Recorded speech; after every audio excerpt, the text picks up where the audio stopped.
तरुण उद्योजकांना प्रमोट करण्यासाठी आणि जीवनविद्या मिशनचं ध्येयच आहे की उद्योग हाच योग असा आपला अमृत शरद त्याच्या अनुषंगानं आपण आज नवीन स्टार्टअप हा एक म्हणजे नवीन उद्योग सुरू करताना कसं त्याच्यामध्ये पुढे पाहावं, त्याच्यामध्ये काय अडचणी येऊ शकतात त्याबद्दल मार्गदर्शन आपण ऐकणार आहे.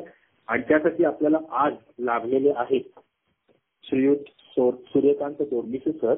हे स्वतः एक सक्सेसफुल एंटरप्रेन्योर आहेत आणि त्याचबरोबर त्यांनी बऱ्याचशा उद्योगाला सुरुवात करून देण्यामध्ये त्यांचा खूप मोठा हातखंडा आहे आणि त्यांच्याबद्दल थोडक्यात आपण त्यांची माहिती आपण म्हणजे ओळख करून घेऊया. मी जीवनविद्या मिशन शाखा जांभळीचे अध्यक्ष रविदादा यांना विनंती करतो की त्यांनी थोडक्यात सरांची ओळख करून द्यावी आणि त्यानंतर आपण मुलाखतीला सुरुवात करूया. धन्यवाद. थँक्यू विकास. मी कॉलवरती उपस्थित सर्वांचं पुन्हा एकदा स्वागत करतो. आदरणीय श्री सूर्यकांत दोडमिसे सर यांची थोडक्यात ओळख करून देण्यासाठी मला जे सांगितलंय त्याच्या आधी मी कॉलवरती उपस्थित सर्वांची मी दिलगिरी व्यक्त करतो की कारण काही तांत्रिक अडचणीमुळे तुम्हाला कनेक्ट होण्यासाठी काही विलंब लागला आणि त्याच्यासाठी आम्ही दिलगिरी व्यक्त करतो. सूर्यकांत दोडमिसे सर यांची थोडक्यात ओळख करून देण्यासाठी मला काही 5 मिनिटं लागतील कारण त्यांची ओळख खरंच खूप म्हणजे सगळ्यांना होणं गरजेचं आहे. आदरणीय सूर्यकांत दोडमिसे सरांच्या माध्यमातून NSINS म्हणजे गव्हर्नमेंट ऑफ महाराष्ट्राच्या माध्यमातून 7 नवीन स्टार्टअपसाठी 5 करोडचं फंडिंग आदरणीय दोडमिसे सरांनी उपलब्ध करून दिलंय. परत MSMEच्या माध्यमातून जे रिजनल गव्हर्नमेंट ऑफ महाराष्ट्राच्या माध्यमातून 3 करोडचं स्टार्टअप म्हणजे फंडिंग सरांनीच्या माध्यमातून उपलब्ध करून दिलंय. त्याचबरोबर नीती आयोगाचं जे अटल इनोव्हेशन मिशन आहे त्याच्यामध्ये सरांचा खूप मोठा सहभाग होता. त्याचबरोबर 16.5 लाखाचं स्टार्टअप SC आणि ST स्टुडंटच्या साठी 7 नवीन स्टार्टअपसाठी 16.5 लाखाचं फंडिंग सरांच्या माध्यमातून उपलब्ध झालेलं आहे. तसेच coordinate for all assist scheme म्हणजे AISCTE scheme like share and mentor समृद्धी योजना म्हणजे skill and personality development centre च्या माध्यमातून सरांनी 1 करोडचं फंडिंग हे 3 वर्षासाठी 2016 ते 2020 साठी सरांच्या माध्यमातून उपलब्ध झालेलं आहे. तसेच सरांनी स्किल डेव्हलपमेंट डिपार्टमेंट ची सुरुवात केली आणि त्याच्यामध्ये 1000 विद्यार्थ्यांनी आतापर्यंत ट्रेनिंग घेतलेलं आहे. त्यापैकी 25% विद्यार्थ्यांना जॉब मिळालेला आहे आणि त्याच्यासाठी 80 लाखाचं ग्रँट सरांना मिळालेलं आहे. त्याचबरोबर CO core technologies for 10 years 2006 ते 16 अशा अनुषंगाने त्यांचं कार्य आहे. त्यांनी त्यांच्या नावे 2 पेटंट रजिस्टर आहेत आणि ते नॅशनल आणि इंटरनॅशनल पेपर्समध्ये पब्लिश झालेले आहेत. आणि सगळ्यात महत्वाचं इंजिनिअरिंग आणि पॉलिटेक्निक इन्स्टिट्यूटसाठी खूप मोठ्या प्रमाणात ते प्रोग्राम कंडक्ट करतात आणि त्यांच्या सॉफ्टवेअर डेव्हलपमेंटच्या माध्यमातून ते सेवा देत असतात. असं हे बहुआयामी व्यक्तिमत्व आपल्याला मार्गदर्शक म्हणून लाभलेलं आहे. जीवनविद्या मिशनचा त्यांचा खूप म्हणजे प्रवास सगळ्यांना प्रेरणादायी आहे. जीवनविद्या मिशनमध्ये त्यांचा प्रवास कसा होता, सुरुवातीला त्यांना कोणकोणत्या अडचणी आल्या आणि त्या अडचणींवर मात करता करता एक असा उद्योजक आणि उद्योजक घडवणारे उद्योजक आपल्याला मिळाले आणि त्यांचं हे मार्गदर्शन आपल्याला बहुमोल असं मार्गदर्शन मिळणार आहे. त्यामुळं भावंडांनो जीवाचा कान करून ऐका. त्यांच्या ह्या अभ्यासपूर्ण ह्या आजच्या संवादातून आपल्याला खूप काही गोष्टी शिकायला मिळणार आहेत. त्यामुळं मी विकासला विनंती करतो की आजच्या या संवादाला सुरुवात करावी. थँक्यू. खूप खूप धन्यवाद रविदादा. तू म्हणाला तसं हे बहुआयामी व्यक्तिमत्व आज आपल्याला लाभलंय आणि आपण डायरेक्ट सुरू करूया कारण सर्वांना दोडमिसे सरांना ऐकायचंय. तर मी दोडमिसे सरांना विनंती करतो की त्यांनी अनम्यूट व्हावं. बाकी सर्वांनी आपली फोन म्यूट ठेवावे. आपण पहिले 40 मिनिटं दोडमिसे सरांबरोबर संवाद साधणार आहे. त्यानंतर तुम्ही त्यांना काही प्रश्न असतील तर तुम्ही विचारू शकता. तर प्रथम दोडमिसे सर तुम्ही अनम्यूट आहात का? हा, येतोय आवाज माझा? हो, आवाज क्लिअर येतोय. Yes, thank you. दोडमिसे सर तुमचं प्रथम मी जीवनविद्या मिशन सांगली, जांभळी, मिरज सर्व शाखांकडून आणि इतर उपस्थित सर्व शाखांतल्या सर्व लोकांकडून मनापासून स्वागत करतो. आणि या आगळ्या वेगळ्या कॉन्फरन्स कॉलसाठी तुम्ही तुमचा वेळ दिलात याबद्दल मनापासून कृतज्ञता व्यक्त करतो. तर माझा पहिला प्रश्न तुम्हाला हा आहे की बहुतेक लोक तुम्हाला ओळखत असतील, पण बरेचसे असे लोकही असतील की ज्यांना कदाचित तुम्हाला तुमची ओळख नसेल. तर आम्हाला सर्वांना तुमच्या थोडक्यात बॅकग्राऊंड बद्दल जाणून घ्यायला, म्हणजे तुमचा शैक्षणिक प्रवास, कौटुंबिक प्रवास हा थोडक्यात जाणून घ्यायला आवडेल. तर त्याबद्दल तुम्ही काय सांगाल? सर्वांना विठ्ठल, सर्वांना माझा नमस्कार. विकास दादा, थँक्यू. जीवन विद्या मिशन शाखा जांभळी, सांगली, मिरज यांनी हा जो कॉल आयोजित केला आणि माझ्यासारख्या व्यक्तीला बोलण्याची संधी दिली त्याबद्दल मी सद्गुरूंचे, माई, प्रल्हाद दादा या सर्वांचे मी आभार मानतो. आणि येथील या सर्व शाखेतील सर्व नामधारक जे पदाधिकारी आहेत यांचे मी आभार मानतो. आणि या कॉलला आपण सुरुवात करूया. बेसिकली सर्व तरुणांना माझी विनंती आहे की हा जो कॉल आहे हा कॉल तुमच्या लाईफ मध्ये बदल घडवणारा कॉल असेल असं मला वाटतंय. कारण माझ्या लाईफ मध्ये बदल घडला तर तुमच्या लाईफ मध्ये सुद्धा बदल घडू शकतो. एवढंच मला इथे सांगायचं आहे. तर थोडक्यात माझी जी काही बॅकग्राऊंड आहे, मी कसा घडलो आणि जीवन विद्या मिशनमध्ये मी कसा आलो, कसं मी थोडक्यात एक परिचय मी द्यायचा प्रयत्न करतो. मी एका सामान्य कुटुंबामध्ये जन्मलेला एक सामान्य व्यक्ती होतो. कवठेमंकाळ तालुक्यातील विठुरायाची वाडी हे गाव माझं. त्या माझ्या गावातला मी पहिला इंजिनियर 1997 साली इंजिनिअरिंग कम्प्लीट केलं. त्याच्या अगोदर मी डिप्लोमा कम्प्लीट केला आणि डिग्री केली. परत बिझनेसमध्ये आलो, नोकरी केली पुण्यामध्ये, 2-3 वर्ष नोकरी केली. त्याच्यानंतर माझी मुलगी क्रांती जी आहे तुम्ही बघताय सगळ्यांना, ती 6 महिन्याची असताना मी माझा प्रोफेशनल जॉब जो होतो, जे टाय लावून एसी मध्ये बसायचो, तो जॉब मी सोडलेला होता. कारण रिस्क टेकिंग हा माझ्या प्रत्येक ब्लड सेल मध्ये हा वाक्य भरलेला होतो. त्या लहान असताना सुद्धा मी तो जॉब सोडला. कारण मला एवढा चांगला जॉब सोडत असताना मला याची काही वाटलं नाही की मी हा छान जॉब सोडते, एसीच्या वातावरणामध्ये बसून मी चांगल्या पद्धतीचं कार्य करते, पैसेही चांगले मिळतात, पण मला तिथे करमत नव्हतं अजिबात. म्हणजे माझा एक गोल असा होता की पॅरलली आपण ज्यावेळी जगत असतो त्यावेळी जगत असताना इतरांनाही आपल्या ह्याच्यातलं काहीतरी वाटा द्यायचा. त्यामुळे याच्यामुळे मी पहिली तिथे नोकरी सोडून मी माझा व्यवसाय चालू केला 2003 पण याच्या अगोदर मला हे सांगायचं, एक गोष्ट तुम्हाला नमूद करायची आहे की मी केवळ जे आहे ते केवळ माझ्या आई वडिलांच्यामुळं, माझे मामा मामी, आमच्या घरात पूर्वीपासून आध्यात्मिक वातावरण असल्यामुळं त्याची थोडीशी चांगली सवय होती मला. आणि केवळ या सर्व गोष्टींमुळे मला वाटतं जीवन विद्या मिशन मध्ये मला एंट्री मिळाली. कारण आई वडिलांनी किंवा आमचे जे काही नातेवाईक आहेत, माझे सर्व नातेवाईक ज्यांनी मला मदत केली आतापर्यंत, मी त्यांच्यामुळे घडलो. त्यांनी मला आर्थिक मदत केली असेल किंवा ज्ञान देण्याची मदत केली असेल तर या सर्वांचा मी पूर्ण आभार मानतो. कारण यांच्यामुळे मी आज इथे जीवन विद्या मिशनच्या प्लॅटफॉर्मवरती मी बोलू शकलो.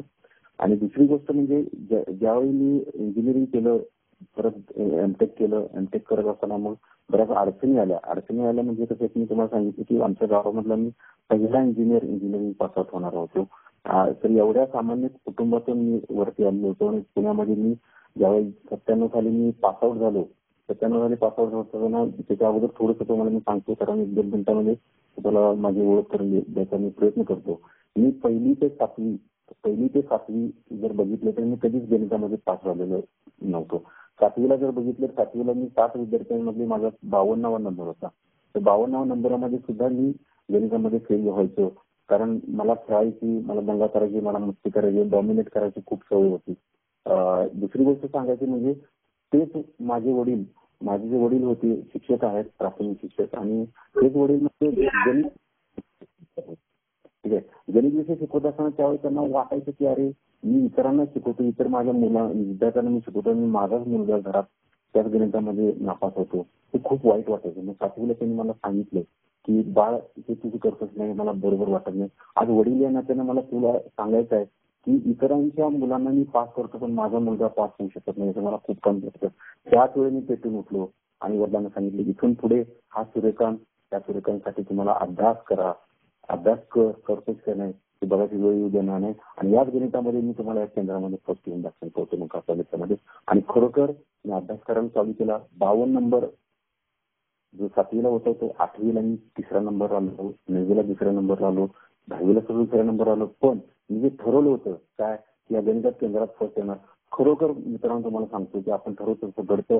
सद्गुरू सांगत असतात की विचार हा सर्वात मोठा आज जीवनाला देणारा आकार आहे. तर त्या ह्याच्यामध्ये मी 144 मार्क मिळवून मी केंद्रामध्ये फर्स्ट आलो होतो निकाल कॉलेजमध्ये. 5 वर्षानंतर माझं रेकॉर्ड मोडलं.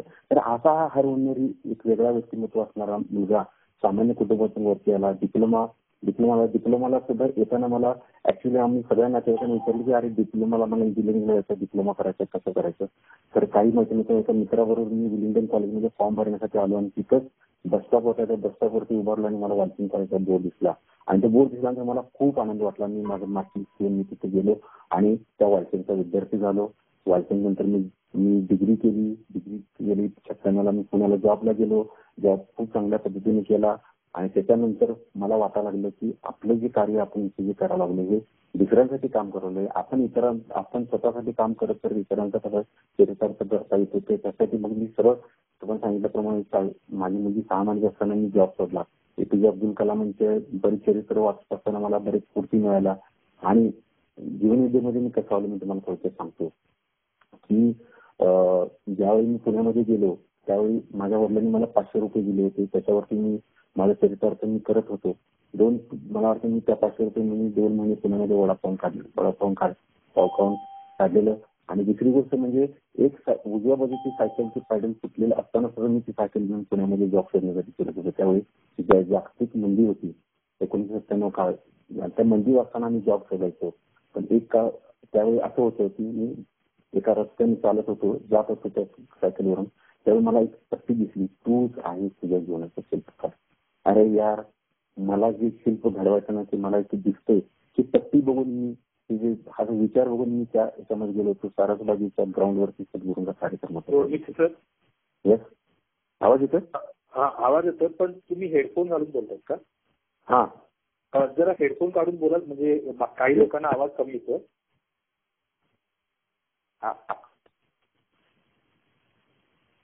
हॅलो, आता क्लिअर होतं सर, बोला.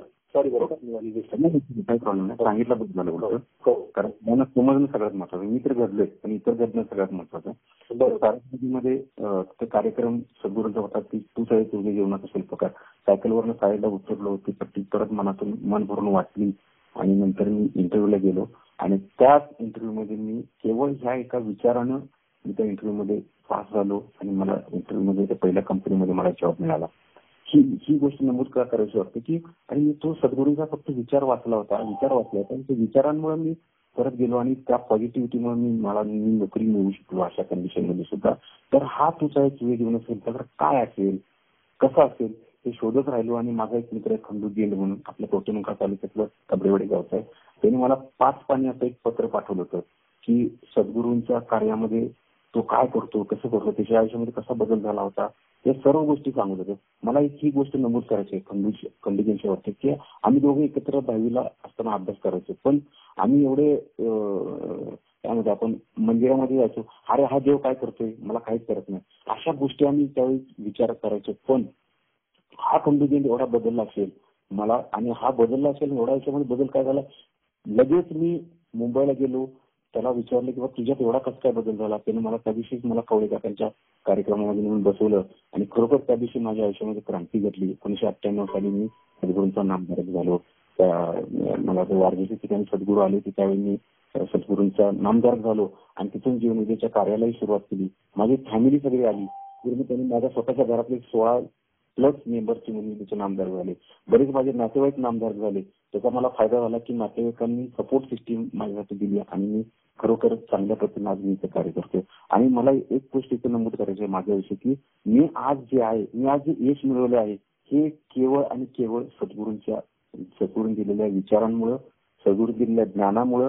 सद्गुरूंनी सांगितलं की लववर काय आहे ते समजलं, तूच आहे तुझ्या जीवनाचं शिल्पकार कसं आहे ते समजलं, शरीर साक्षात परमेश्वर हे कसं आहे समजलं, शरीर हात दिव्य कॉम्प्युटर कसा आहे हे समजलं. आणि केवळ या जीवनविद्याच्या फिलॉसॉफीमुळे मी माझ्या आयुष्यामध्ये मी प्रगती करू शकलो. एवढंच मला इथे सांगायचं. ओके, मला पुढचा म्हणजे आता तुमचा आपण शैक्षणिक प्रवास ऐकला, कौटुंबिक प्रवास ऐकला, त्याच्याबरोबर जीवनविद्या मिशन मध्ये तुमची एंट्री, जो माझा प्रश्न होता तो तुम्ही त्याच्यामध्ये एक्सप्लेन केलात. तर आता बरोबर. तर घरातून तुम्हाला नोकरीसाठी प्रमोट केलं गेलं की बिझनेस? परत रिपीट करा. म्हणजे नोकरीसाठी प्रमोट केलं की बिझनेससाठी, हा प्रश्न आहे ना?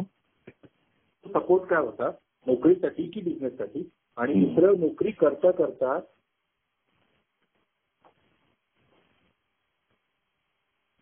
आवाज थोडा कट होतोय सर. तुम्हाला ऐकू येतं का? हा येतोय. हा, नोकरीसाठी तुम्हाला घरातून सपोर्ट कसा होता, नोकरीसाठी की उद्योगासाठी? आणि नोकरी करताना तो तुमचे चॅलेंजेस काय आले, त्यात तुम्ही काय शिकलात, आणि नोकरीचा एक जो कम्फर्ट झोन असतो तो सोडून उद्योगाचा विचार करावा असं कसं वाटलं? कारण त्यावेळी मी तुम्हाला सांगितलं की माझ्या घरातून जो सपोर्ट होता तो केवळ आणि केवळ जॉबलाच होता. माझे वडील म्हणायचे तू बीएड कर, कारण मी बीएड आहे, इथंच आपल्या शेजारी शाळेमध्ये तुला नोकरी मिळेल, इथंच चांगलं कर. कारण घरातला आम्ही 4 जण भावंड, त्यामुळे सगळ्यात मोठा मी. त्यामुळे वडिलांचा पहिला जो हे होता सपोर्ट होता तो माझ्या नोकरीलाच होता. आणि ज्या मी वडिलांचं ऐकत गेलो आणि त्या पद्धतीने मला परत पुण्यासारखं वातावरण मिळाल्यामुळे माझ्या लक्षात आलं की मी माझं आयुष्य न घडवता इतरांचे आयुष्य, माझं घडवत घडत मी इतरांचं आयुष्य कसं घडवू शकतो हे मला जीवनविद्येमध्ये आल्यामुळे कळालं. आणि त्याच्यानंतर मी सुरुवात केली. आणि मी तुम्हाला खरोखर सांगायचं म्हणजे जॉबमध्ये सुद्धा खूप चॅलेंजेस होते. मी जॉबमध्ये पहिला इंटरव्ह्यू दिल्यानंतर मला त्यांनी आमची जी कंपनी पहिली काना इलेक्ट्रॉनिक्स म्हणून पर्वतीचे आपल्या कोथरूडचे तिथं आहे ती कंपनी, त्या कंपनीने मला R&D इंजिनियर म्हणून सिलेक्ट केलं होतं. पण मी त्यांना सांगितलं की मला R&D इंजिनियर व्हायचं नाही, मला आयुष्यामध्ये एकाच टेबलवरती मला काम करायचं नाही.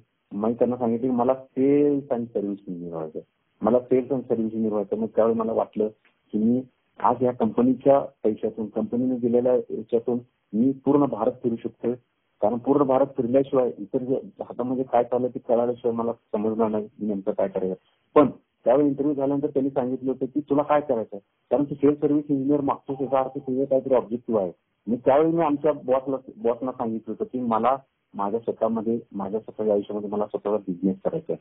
ही त्यावेळी माझी जी व्याख्या होती. त्या चॅलेंजमधून मी शिकत गेलो आणि ते सगळे प्रोडक्ट आत्मसात केले आणि माझा पायवाटा परत मी बदलला. आणि त्यामध्ये मी सेल्स अँड सर्व्हिस इंजिनियर ही पहिलं पद दाखवलं, पण त्याच्या खाली लिहिलं होतं की I have developed this many product. Reverse engineering करून सगळ्या प्रोडक्टचा मी अभ्यास केला आणि मी डेव्हलप करू शकतो. हे सगळे चॅलेंजेस मी ऍक्सेप्ट केली, कारण मला पहिल्यापासून जिद्द घ्यायची सवय होती. आणि चॅलेंज मधून मला बऱ्याच गोष्टीचा अनुभव आला. म्हणजे काय, सद्गुरू सांगतात कर आणि पहा म्हणजे कृपा. म्हणजे ज्यावेळी तुम्ही एक्सपेरिमेंटेशन करता लाईफमध्ये, ज्यावेळी तुम्ही वेगवेगळे प्रयोग करतात, त्यावेळी तुम्हाला बऱ्याच गोष्टी शिकायला मिळतात. म्हणजे आयुष्यामध्ये नुसतंच नोकरी करत जरी बसलो तरी सुद्धा चालतंय, पण तुम्ही एक्सपेरिमेंटेशन करायला शिका, तुम्ही टॉप लेवलला. तर ह्या चॅलेंजेस मधून मी बाहेर पडलो. आणि घरातून ज्यावेळी खरोखर मी माझी मुलगी 6 महिन्याची असताना एवढी मोठी व्यक्ती घेतली होती की कोणी मनावरती घेतली नसेल. माझ्या मिसेसचा मला कायम सपोर्ट असायचा. सुनंदा जी माझी मिसेस आहे, खरोखर मी तिचं आभार मानतो, कारण तिच्यामुळे मी आज ऍक्च्युअली आहे. आणि त्यावेळी काय झालं होतं की घरातल्यानं ज्यावेळी सडनली कळालं की याने जॉब सोडलेला आहे, पण कोणाचं धाडस होत नव्हतं ह्याला कसं विचारायचं, कारण हा एवढा चांगला ज्ञानी मुलगा आहे तर ह्याला आपण काय विचारायचं, ते त्याला जे वाटतं ते करू दे, असं वडिलांची भूमिका होती. पण इंटरनली त्यांना ते अनसिक्युअर फील होत होतं. म्हणून त्यावेळी कसं झालं की त्यावेळी सगळेजण माझ्यापासून दूर गेले. मी एकटाच त्यावेळी राहिलो. माझ्या मिसेस बरोबर मी कार्य करत राहिलो. सांगलीमध्ये सुरुवात केली आणि परत मी कोल्हापूरला आणून कोल्हापूरमध्ये सेटल झालो. पण त्याच्यामध्ये मला एक गोष्ट नमूद करायची आहे की मराठी माणसं जी आहेत, मराठी लोक जे आहेत, ते चांगलं लोकांच्या विषयी चांगलं चिंतन करतात. पण बिझनेस हा शब्द पुढे आला किंवा व्यवसायापुढे शब्द आला की त्यांना आयुष्यामध्ये वाटतं की आपण आयुष्यामध्ये कधीच करू शकत नाही. आणि माझ्या मुलांनी ते करू नये अशी त्यांची अपेक्षा असते. पण मी केवळ ह्या उलट्या दिशेनं वागत गेलो. बरेच मला फॅमिलीमधून सुद्धा प्रॉब्लेम जे काय होते ते निर्माण झाले, तर आम्ही सोडवत गेलो आणि सोडवले.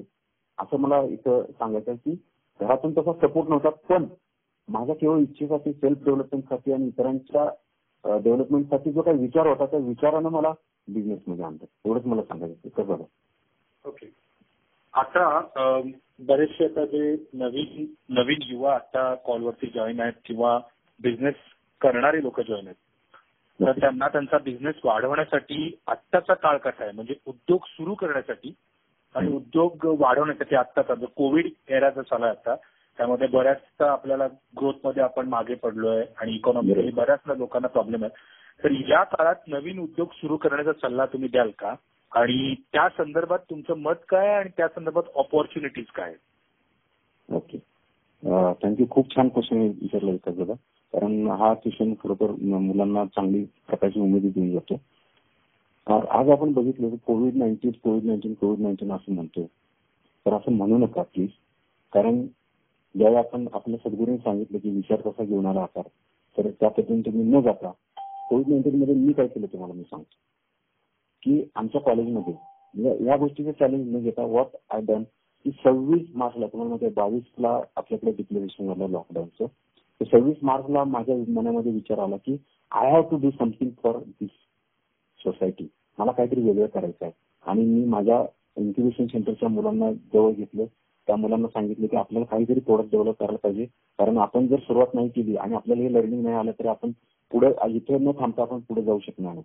खरोखर आम्ही इथे सुद्धा सांगायचं म्हणजे की 26 मार्चला आम्ही थॉट प्रोसेस तयार केली आणि 5 एप्रिलला पहिलं प्रोडक्ट आम्ही लॉन्च केलं. ते होतं food operated sanitizer machine. Food operated sanitizer machine हे पहिलं. ह्या तुम्हाला माहिती असेल कवठेमंकाळ तालुक्यामध्ये रांजणी या गावामध्ये आम्हाला कुठेही वेल्डर मिळत नव्हता. आमच्या कॉलेजचा एक विद्यार्थी सौरभ भोसले म्हणून त्याला मी पाठवले तिकडे, ते तिथल्याच गावचा होता. त्याला सांगितलं की कोण मिळत असेल कुठेही बघ. तर त्याने एका लोहाराकडे जाऊन ते मशीन वेल्ड करून घेतलं होतं धात्यावरती. ठीक आहे, एवढे चॅलेंजेस होते तरी सुद्धा आम्हाला कुठेही वेल्डर न मिळता सुद्धा आम्ही तिथे जाऊन ते लोहारकडे धात्यात वापरून आम्ही ते प्रोडक्ट तयार केलं आणि त्याचा प्रोटोटाईप बनवला आणि आम्ही लोकांना सांगितलं की हे आमचं प्रोडक्ट आहे. आज ह्याच्यामध्ये उपयोगी पडणार प्रोडक्ट आहे, तुम्ही हे करा. तिथे व्हिडिओ तयार केले आणि आम्ही क्राऊड फंडिंग काय असतं माझ्या विद्यार्थ्यांनी शिकवलं काय की त्या व्हिडिओवरती आम्ही पैसे कलेक्ट केले. म्हणजे आम्हाला पोलीस स्टेशन मधून पैसे मिळाले, वेगळ्या लोकांनी पैसे पे केले आणि ते पैसे घेऊन आम्ही फायनल प्रोडक्ट बनवला. ठीक आहे, मग त्यावेळी तुम्ही विचार करा की ह्या कोविडमध्ये माणूस एवढा घाबरलेला होता. मी 26 मार्च पासून एकही दिवस मी माझ्या घरात बसलो नव्हतो. मी कार्य करत राहिलो आणि प्रोडक्ट छानसं तिथं मार्केटमध्ये आलं. मला वाटतं महाराष्ट्रामधलं हे पहिलं प्रोडक्ट आम्ही लॉन्च केलं होतं. फर्स्ट प्रोडक्ट ड्युरिंग दिस कोविड-19.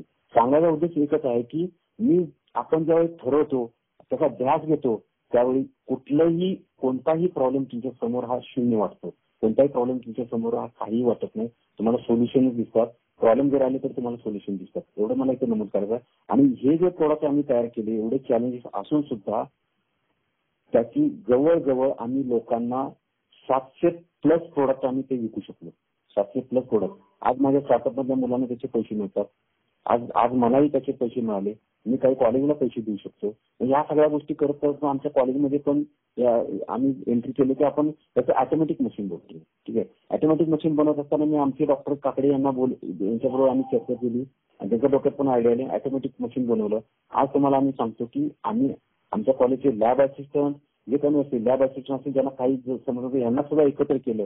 सोल्डरिंग करायला शिकवलं, प्रोडक्ट डिझाईन करायला शिकवलं, त्यांना असेंबल करायला शिकवलं. या सगळ्या गोष्टी शिकवून आज आम्ही जर बघितलं तर 1000+ ऑटोमॅटिक मशीन ह्या पूर्ण भारतामध्ये आम्ही विकलेले आहेत. म्हणजे 700 आणि 1000+ जवळजवळ 1,500 ते 2,000 च्या आसपास प्रोडक्ट सेल करण्यासाठी या समाजाची सेवा करण्यासाठी आम्ही कार्यरत ठरलो. याचाच मला अभिमान वाटतो. याच्यामध्ये एखादा सांगायचा एकच उद्देश आहे की challenges doesn't matter in front of you. It matters to you what you are going to decide through your inner voice. That is very, very important. तुमचा आपला इनर व्हॉइस काय म्हणतो ना तोच तुमची हुनर असतो. तुमच्या आयुष्यामध्ये तुम्ही जर अपयशाचे पडदे उभा केले, अपयशाचे विचार उभा केले तर ते विचार सगळ्यांना माहिती आहे. सद्गुरूंनी सांगितलंय मल्टिप्लाय आणि मॅग्निफाय होता. निगेटिव्ह विचार केला, निगेटिव्ह विचार मल्टिप्लाय मॅग्निफाय करण्यासाठी लोक तुमच्या समोर येतील. पॉझिटिव्ह विचार केला, पॉझिटिव्ह गोष्टी करण्यासाठी तुमच्या समोर लोक येतील. आणि खरोखर तुम्ही पॉझिटिव्ह विचार केला आणि त्याबद्दल ऍक्शन प्लॅन केला की 100% तुम्ही चांगल्या पद्धतीने सक्सेस व्हाल. आणि दुसरी गोष्ट आपण मला इथे नमूद करायचं की कोविड-19 जर बघितलं तर खूप चांगल्या अपॉर्च्युनिटी लोकांनी घेतल्या. ज्या अपॉर्च्युनिटी आज आम्ही त्याला एक अपॉर्च्युनिटी म्हणून बघायचा प्रयत्न केला आणि तिथे आम्हाला यश आलं. तसं आज तुम्ही जर डोळसपणे जर बघितलं या भारतामध्ये एवढे प्रॉब्लेम्स आहेत प्रोडक्ट डेव्हलपमेंटचे, एवढे प्रॉब्लेम्स आहेत, एवढ्या सर्व्हिसेस गरजेच्या आहेत. त्या सर्व्हिसेस तुम्ही बघा आणि त्या सर्व्हिसेस बघून किंवा त्या प्रोडक्ट तुम्ही बघायचा प्रयत्न करा की तुम्हाला सुचेल. आज मी याच्यामध्ये एक गोष्ट नमूद करायची इच्छा आहे की मला वाटतं आपला जो सौरभ मराठे याने पण एक चांगलं प्रोडक्ट मार्केटमध्ये आणतोय. त्याच्यामध्ये याच्यामध्ये प्लास्टिक पायरोलिसिस म्हणजे तो माझ्यावर बऱ्याच वेळा कॉन्टॅक्टमध्ये आहे. त्याचा खूप चांगल्या पद्धतीने प्रोडक्ट मी त्याला मेंटोरिंग करतोय. तर अशा वेगवेगळ्या आयडिया जे असतील ते आयडिया तुम्ही घेऊन माझ्याकडे या. ठीक आहे, मी तुमच्या आयडियाज घेऊन तुम्हाला थोडं सक्सेस करायचा प्रयत्न करतो. माझ्याकडे इन्क्युबेशन सेंटर आहे, स्टार्टअपचं फंडिंग आहे. एका कमीत कमी याच्यामध्ये व्यवसाय कसा करू शकतो. तुम्हाला कोणालाही जर आयडिया वाटत असेल तुम्ही माझ्या व्हॉट्सअप विकास दादांच्याकडे तुम्ही कलेक्शन करून द्या. त्या आयडियाचं रूपांतर आपण प्रोडक्टमध्ये कसं करू शकतो हे मी तुम्हाला सांगू इच्छितो. आणि इथे तुम्हाला मी कॉन्फिडन्स देऊ इच्छितो की COVID-19 has created lot many challenges in front of us. आणि एवढे चॅलेंजेस आहेत की त्याचं तुम्ही अपॉर्च्युनिटी म्हणून पकडून तुम्ही जर प्रोडक्टमध्ये कन्वर्ट करायचा प्रयत्न कराल तुम्ही यशस्वी उद्योजक व्हाल. आज आपण जो विषयावरती बोललो उद्योग हा सर्वात मोठा योग का, कारण मी माझं लाईफ जगत जगत इतरांना सुद्धा जगवतो. मी स्वतः एक एम्प्लॉई होऊन मी एक स्वतः एक चांगल्या पद्धतीचं कार्य करत माझं लाईफ जगत जगत मी इतरांना चांगल्या पद्धतीची नोकरी देऊ शकतो. हाच सगळ्यात सद्गुरूंना अपेक्षित मार्गदर्शन होतं. सद्गुरूंना खरोखर हेच अपेक्षित होतं की माझा युथ हा उद्योजक झालाच पाहिजे. त्याच्यासाठी सद्गुरूंनी मित्रांनो हे सगळं आयुष्य पूर्णपणे त्यांनी घातलेलं आहे. त्यांना तरुणांच्यावर त्यांचं खूप प्रेम होतं आणि ह्या प्रेमाच्या पोटीच आपल्याला सर्वांना कार्य करायचं आहे. COVID-19 has created lot many challenges आणि with that challenges will find out lot many products. उठा, मला एकच सांगायचं आहे की तुम्ही उठा, तुमच्या ज्या आयुष्यातून जे काही निगेटिव्ह विचार आहेत त्याला तोडून टाका आणि बाहेर पडा आणि डोळे उडून बघा. तुम्हाला खूप खूप खूप प्रॉब्लेम्स असतील दिसतील आणि तिथे सोल्युशन करायची तुमची तयारी दिसेल. फक्त तुम्ही पॉझिटिव्ह राहा, एवढं तुम्हाला सांगायचं. तुम्ही आता पॉझिटिव्हिटी घ्या, पॉझिटिव्ह थिंकिंग करा असं तुम्ही मेन्शन केलं. पॉझिटिव्ह थिंकिंग करताना मला एक प्रश्न विचारायचा की एक नवीन उद्योग सुरू करताना कोणत्या क्रायटेरिया, म्हणजे कुठला आणि बिझनेस केला असं नाही, तर त्याच्यामुळे तुम्ही तुमच्या दृष्टिकोनातून कोणत्या क्रायटेरिया आहेत त्याचा विचार केल्याशिवाय बिझनेसमध्ये पडू नये.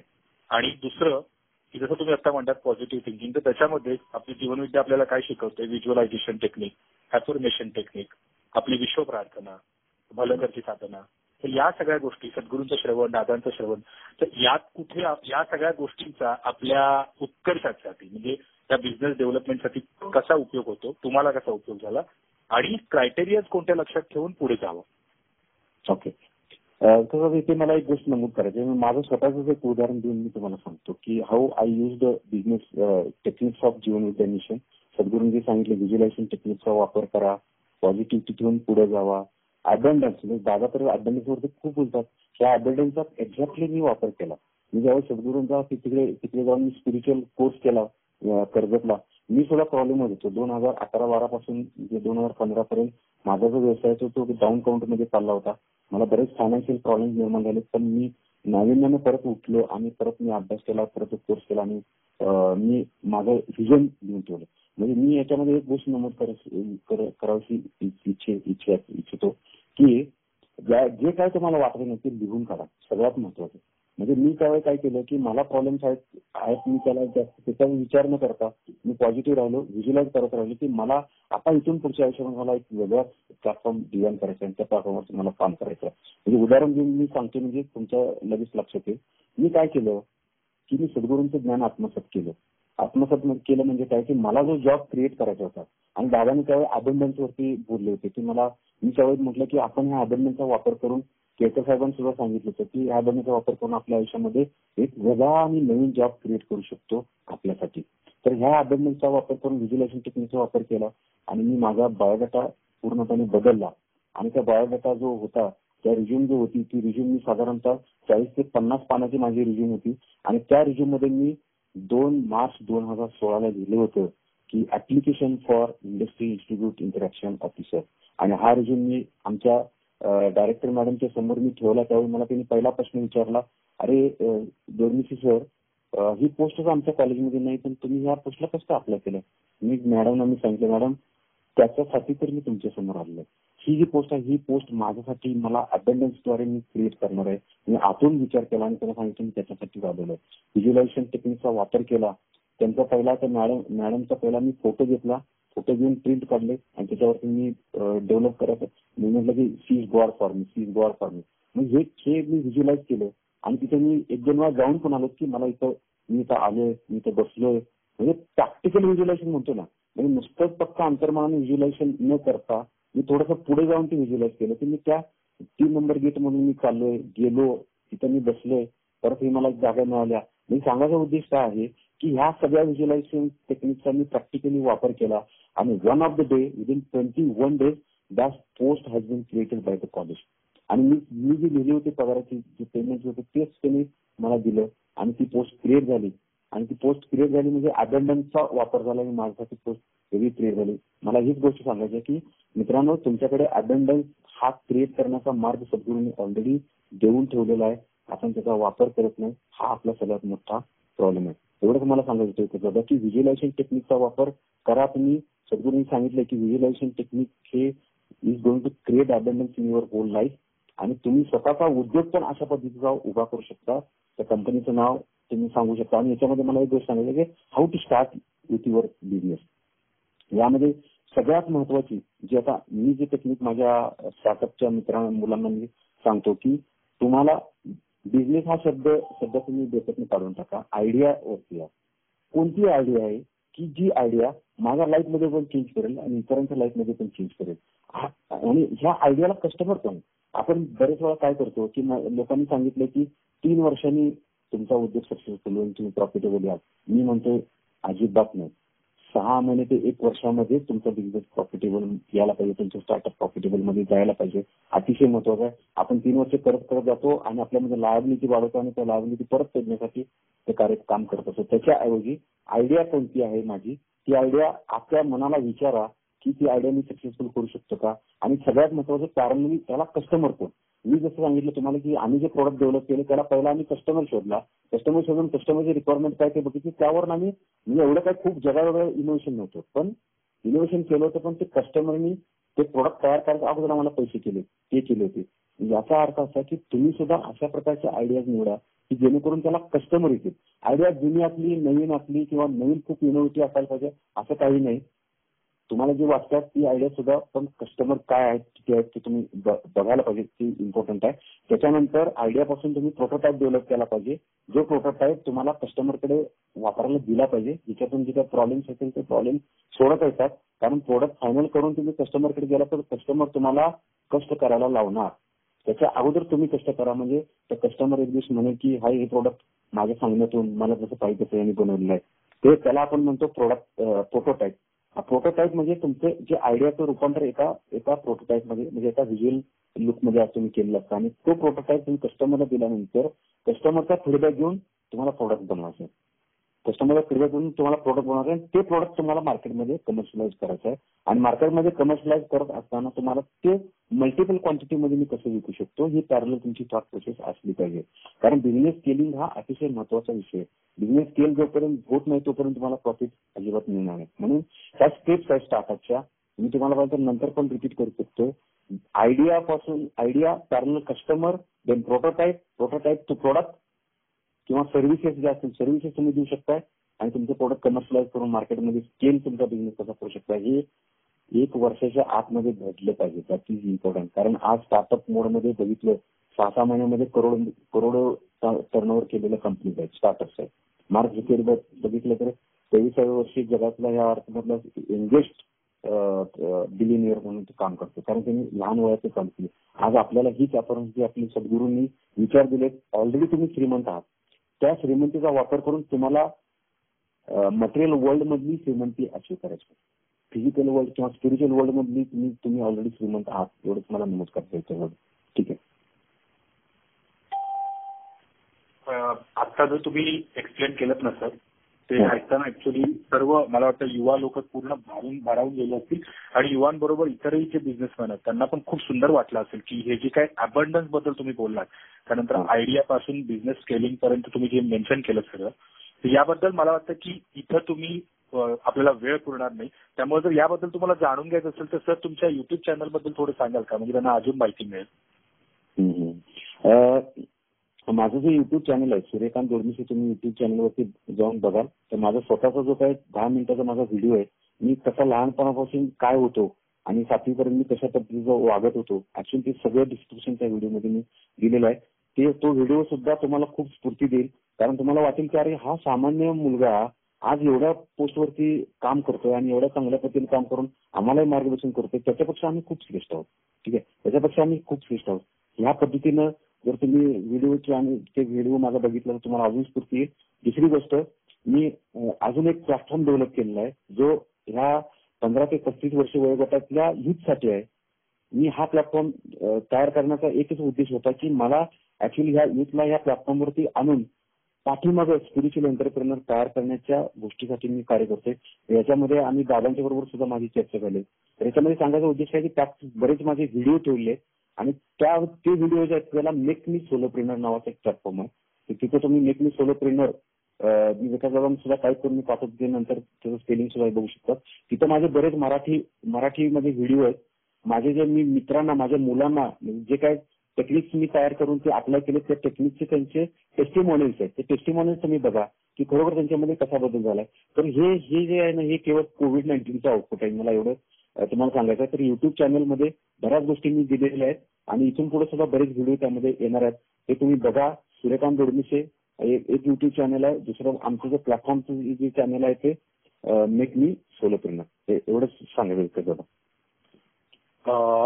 आता तुम्ही आता जो फ्लो सांगितला की स्टार्टअप करताना बिझनेस हा वर्ड न वापरता आयडिया हा वर्ड वापरा, हे खूप इनोव्हेटिव्ह होतं.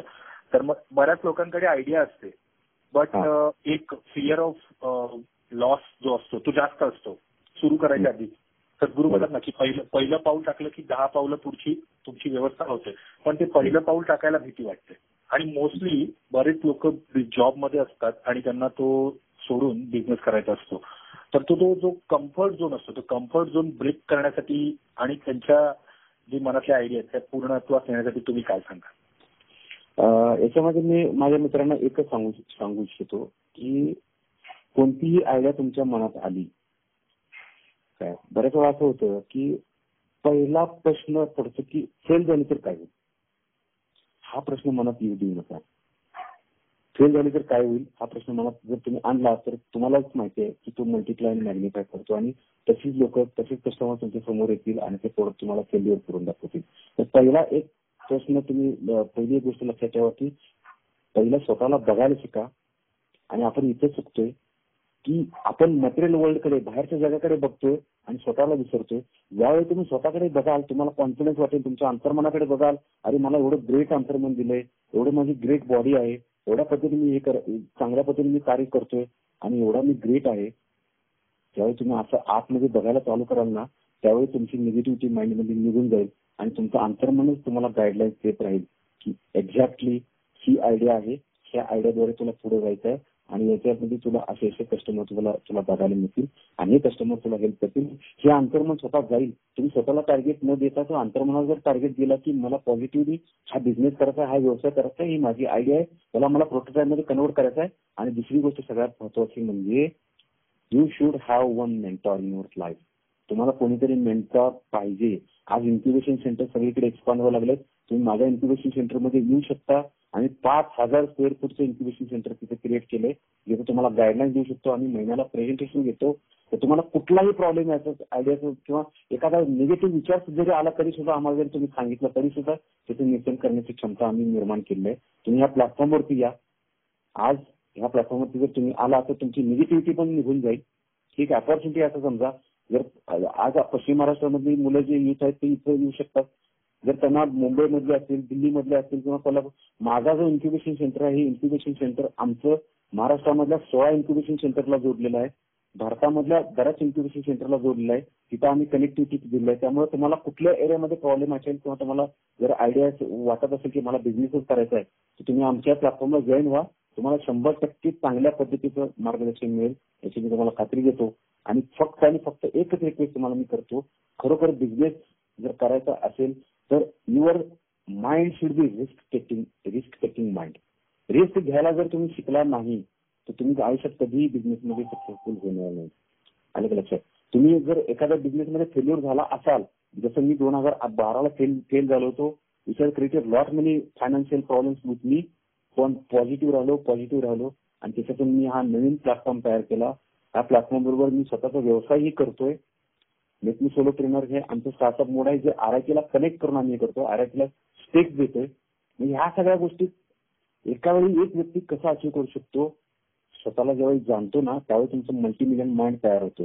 ज्यावेळी मल्टीमिलियन माइंड तयार होतं ना त्यावेळी तुम्ही मल्टिपल कामं एका वेळी सक्सेसफुली करू शकता. So that is the power of your subconscious mind. सद्गुरूने सांगितले की माझं शरीर हेच एक सुपर कॉम्प्युटर आहे, याचा वापर करा. 100% will be the great businessman with great idea, with great innovator आणि with great product which is commercialised in the market. एवढंच मला सांगेल. ठीक आहे सर, आता तुम्ही इन्क्युबेशन सेंटर बद्दल बोललात, तर बऱ्याच जणांना क्युरिओसिटी असू शकते की नेमकं इन्क्युबेशन सेंटर आहे काय. तर ते जरा थोडक्यात थोडंसं सांगाल की नेमकं तिथं काय, आणि तिथे जर अप्लाय करायचं असेल तर त्याला प्रोसिजर काय, किंवा ते फ्री ऑफ कॉस्ट आहे का, त्याला काही बाकीचं काही आहे? ओके. इन्क्युबेशन सेंटर म्हणजे इन्क्युबेशन सेंटर याचा अर्थ काय की आपण बघतो की लहान बाळ असताना लहान बाळाला इन्क्युबेटर मध्ये ठेवून, एखादं बाळ अगोदर जन्माला तर त्याला इन्क्युबेटर मध्ये ठेवून त्याला वाढवलं जातं.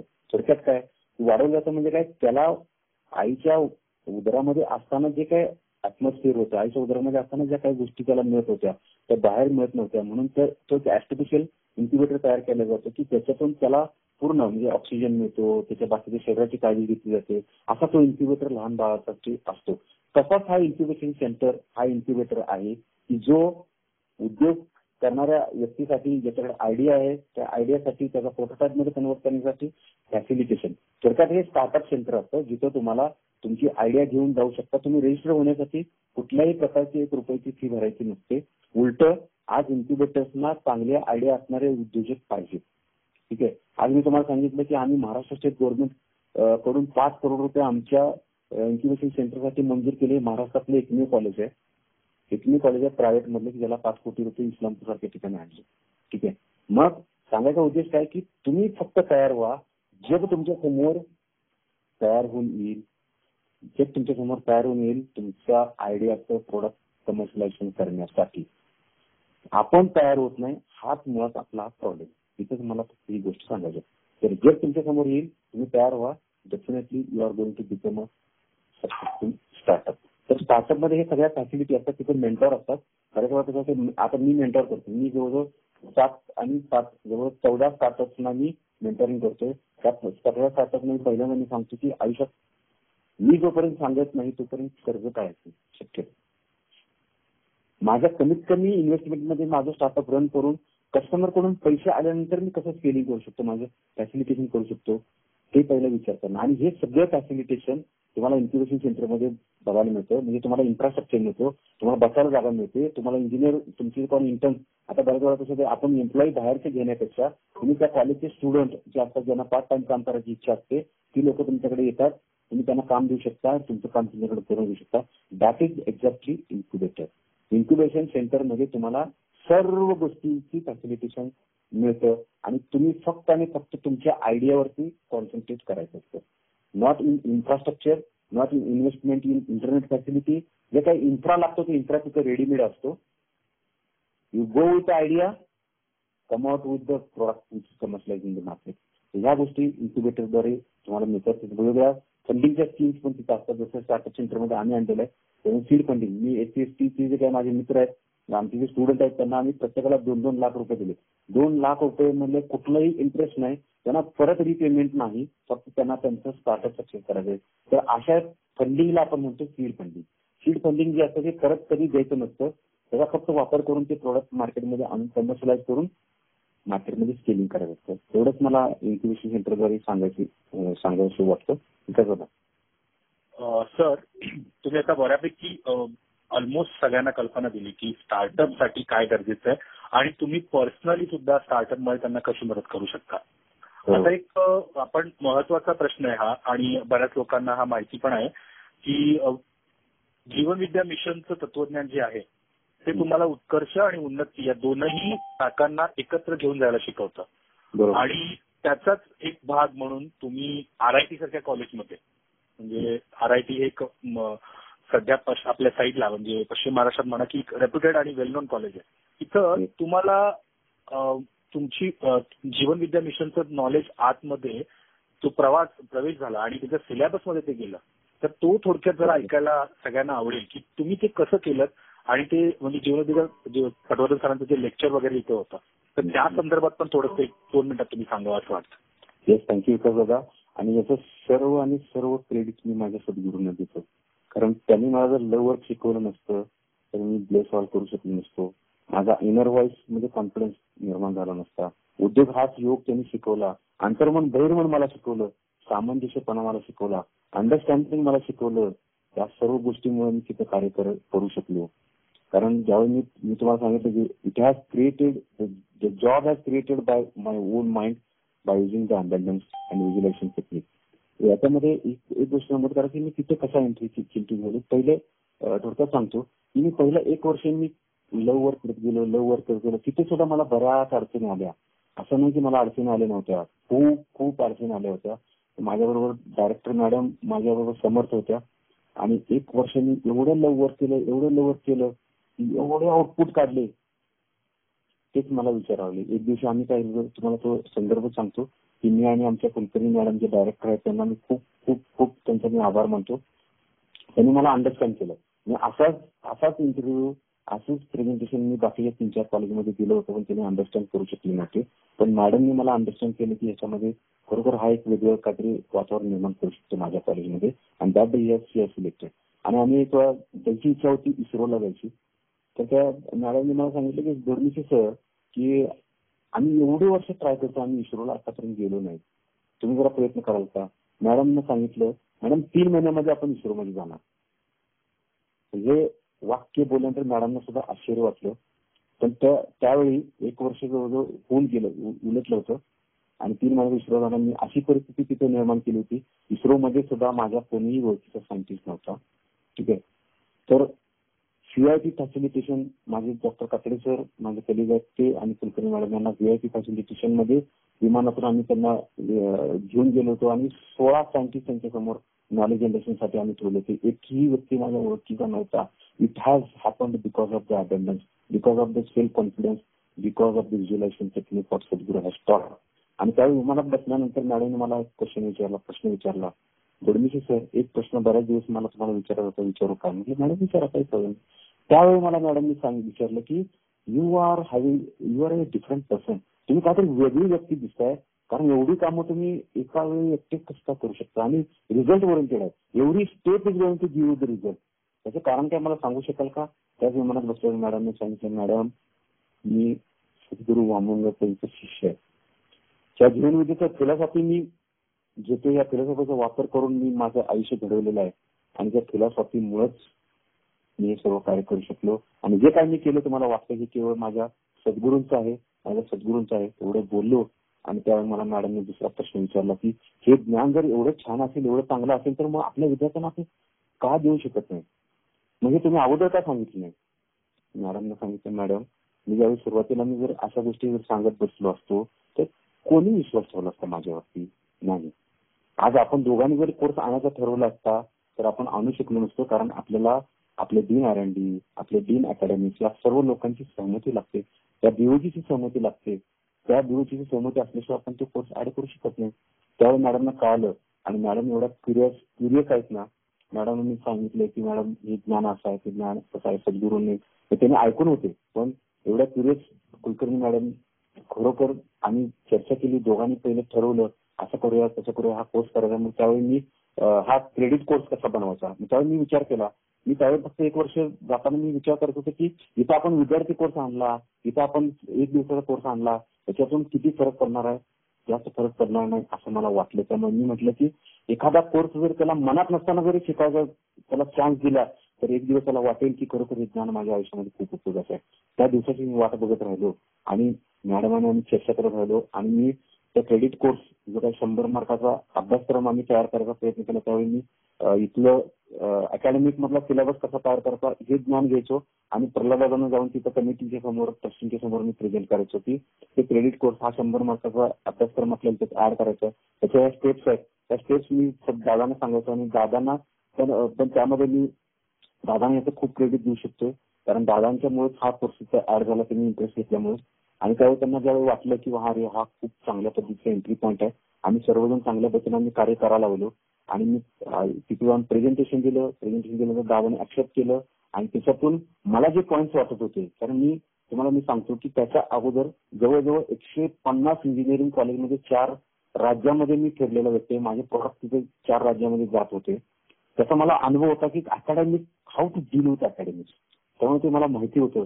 मग त्यावेळी हा क्रेडिट कोर्स इथे आणायचा ठरवला. 2-3 प्रेझेंटेशन झाले, त्यामध्ये प्लॅन ठरवला आणि त्यामध्ये एक गोष्ट तुम्हाला नमूद करायला सांगितली. त्यावेळी आम्ही कोणत्याही व्यक्तीला आता हे कोर्सला नाव काय द्यायचं, कारण बऱ्याच लोकांना वाटतं काय मी JM ला कनेक्टेड आहे, दुसरं कुठल्या तरी प्लॅटफॉर्म करणार, प्रत्येकाला वाटतं ना हा प्लॅटफॉर्म आपल्या कॉलेजमध्ये इंट्रोड्यूस व्हावा. पण हा आम्ही सायलेंट मोडमध्ये ठेवलं. ते सायलेंट मोडमध्ये ठेवलं आणि त्यावेळेस मॅडम स्वतः कर्जतला जाऊन कोर्स करून आल्या आणि स्वतः ज्ञान घेतलं त्यांनी आणि त्यांना वाटलं की हे ज्ञान अप्रतिम आहे, जगावेगळं आहे. माझ्या जर विद्यार्थ्यांनी ज्ञान दिलं तर खरोखर माझे विद्यार्थी बदलणार हा त्यांना कॉन्फिडन्स आला आणि तो अभ्यासक्रम खरोखर तयार झाला. तर नाव काय ठरवायचं ते मला विचारलं आणि आमच्याकडे सॉफ्ट स्किल नावाचा कोर्स होता. खरोखर तुम्हाला सांगतो त्या कोर्सचं टायटल तसंच ठेवलं होतं, लोकांच्या चलबिचल व्हायला नको, माइंड त्यांचं डायव्हर्ट व्हायला नको की हा काय नवीन इंट्रोड्यूस करायला लागलाय, आज 4 दिवस झाले इथं आला, 1 वर्ष झालं आणि काय करायला लागलं इथं. तर हा विचार मनात केला आणि मॅडमांनी इंटरनली चर्चा केली आणि कोर्स लॉन्च झाला आणि त्यावेळी प्रत्येकाला वाटायला लागलं की हा कोर्स काहीतरी वेगळा आहे. माझे स्टुडंट हा जो कोर्स आहे तो इलेक्टिव्ह म्हणून आम्ही सेकंड इयरला आणला. 7 डिपार्टमेंटची सिलेक्टेड मुलं तिथं काम करतात. आज 3रं वर्ष आहे. ते विद्यार्थी बदलले, त्यांचं लाईफ बदललंय, त्याचे लाईफस्टाईल बदललंय. ही केवळ आणि केवळ सद्गुरूंची इच्छा होती म्हणून. सूर्यकांतची इच्छा ही सद्गुरूंच्या इच्छेमुळे निर्माण झाली होती म्हणून. ही सूर्यकांतची स्वतःची इच्छा नव्हती, ही सद्गुरूंची इच्छा होती आणि जे काही केलं हे सद्गुरूंच्या मुळेच झालेलं आहे. सगळं जे काही क्रेडिट आरआरटी मध्ये झालेलं आहे ते क्रेडिट मी माझ्या सद्गुरूंना देतो, माझ्या प्रल्हादांना देतो. एवढं मला सांगायचं विकास.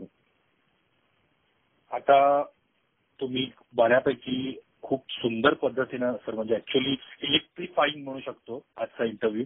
जे ऐकतात ते स्तब्ध होऊन ऐकतात आणि खरंच हे सगळं ऐकण्यामागे आणि हे सुद्धा सगळी इच्छा म्हणजे जसं महाराज म्हणायचे की स्वराज्य व्हावे ही श्रींची इच्छा, तसं हे सगळं नवीन तरुणांच्या कानावर पडावं ही सद्गुरूंची इच्छा आहे. म्हणून हे सगळं त्यांना आज ऐकायला मिळतं आणि मी स्वतः सुद्धा खूप भारावून गेलं.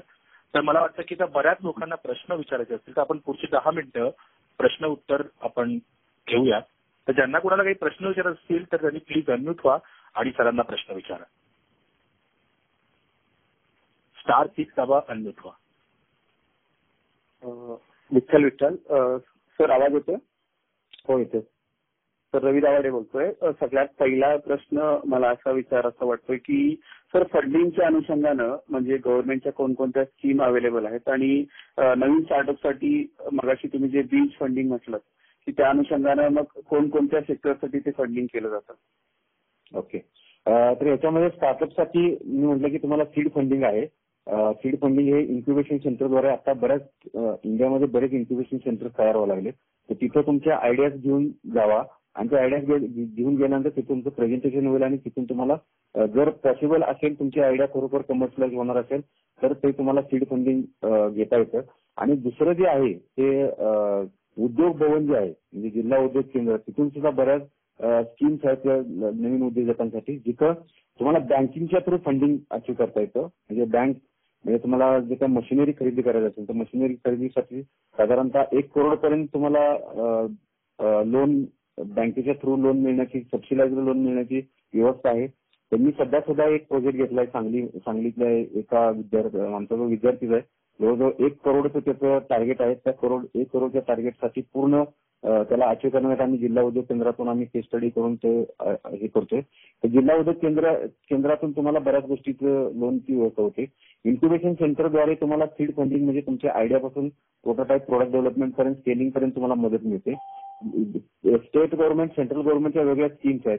मी तुम्हाला सांगितलं की एमएसएमई हा इंडिव्हिज्युअल प्लॅटफॉर्म आहे जो सेंट्रल गव्हर्नमेंटच्या द्वारे ऑपरेट केला जातो.